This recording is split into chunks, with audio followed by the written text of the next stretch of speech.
When will flying cars be available? This year, next year, or in a few years' time? This question is not new, but took on greater significance due to the popularity of sci-fi movies featuring flying cars. What many thought was only fantasy is much closer to reality than we can imagine. Flying cars are a few years away from going mainstream. In fact, they are already here.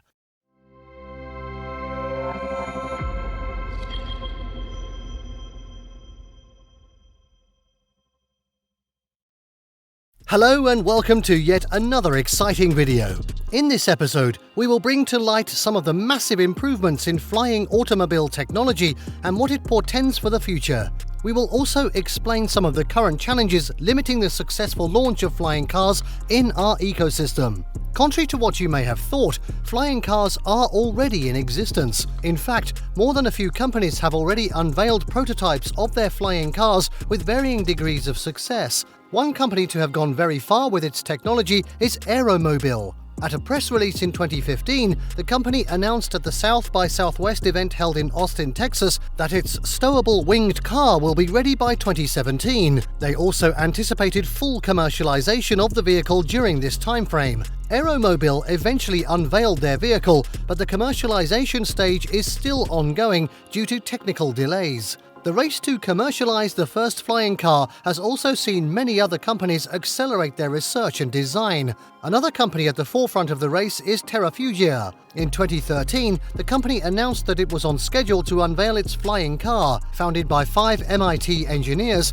Terrafug went on to release the prototype of a small plane called the Transition. This vehicle is both a plane and a car, with wings to fly and tires to run on the road.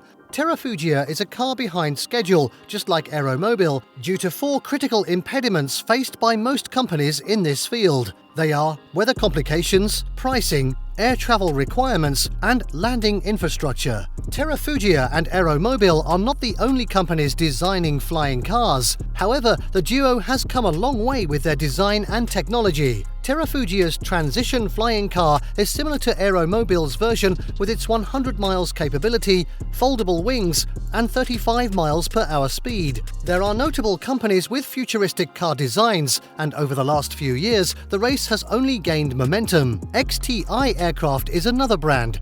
It is not a car per se, but a small craft. Designed by David Brody and a team of engineers, the craft has a Tristan dual-turbine engine, 2 wing-mounted propellers, and a top speed of 400 miles per hour.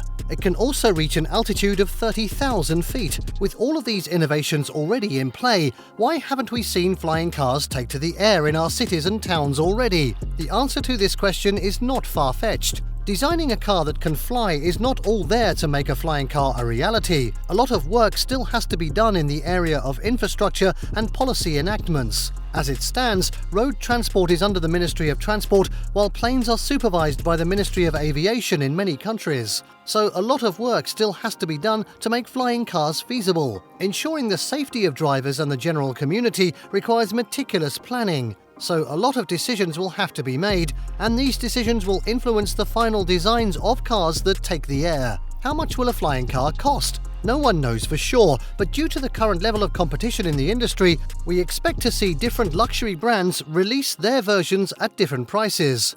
What we can say for sure is that they will not come cheap. The Aeromobile will come with a price tag of $1.2 to $1.6 million, while Terrafug's Transition will cost about $279,000.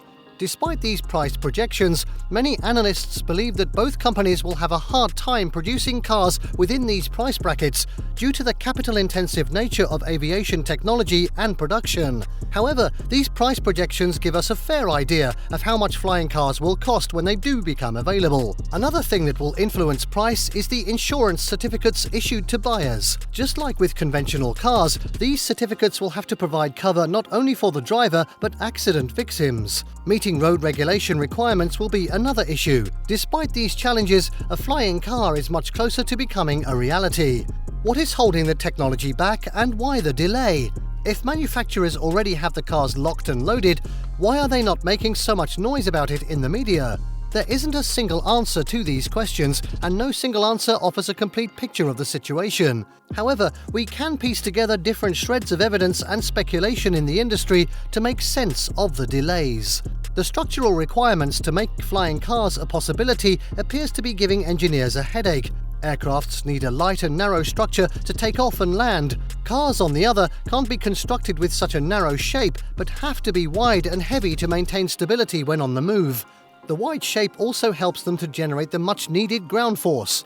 Furthermore, since they are heavier, they require larger powertrains to function, which negatively impacts their ability to take off with ease. If engineers decide to make them lighter by reducing their wings, it will also impact their performance.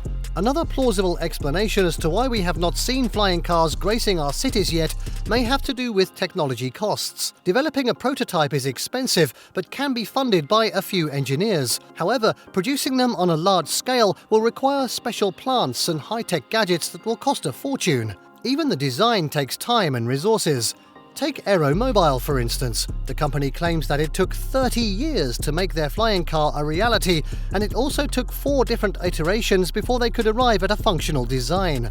The high development costs will be pushed to the final buyers, and only very few people will be able to afford a car that flies. Flying cars will disrupt our ecosystem. The way roads are designed will have to change. Bridges will have to be modified to accommodate flying cars flying at low altitudes.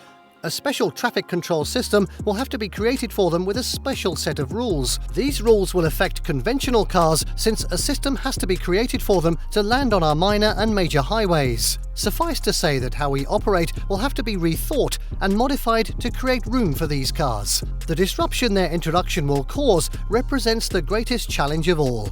Even companies like Uber, Hyundai and Co. will have to rethink their business strategy. Boeing and Airbus, alongside airline companies, will have to make drastic changes if flying cars with a 400 mileage become available. This is very true because many passengers may find long trips in a car adventurous and cheaper than plane flights. These disruptions may best explain why policymakers and investors have not taken the next step to mass produce them.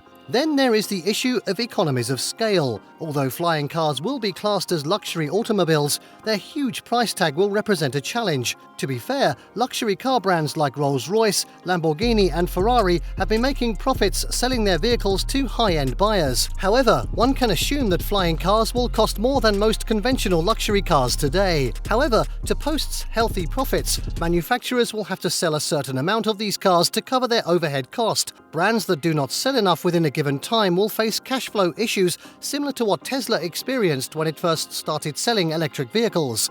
This potential risk may have contributed to the slow pace of production.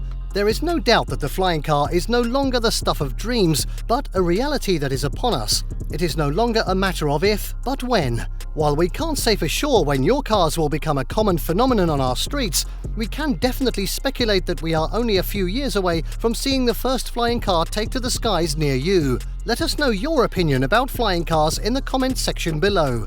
Don't forget to subscribe to our YouTube channel, hit the bell icon for more updates and notifications. Thanks for watching,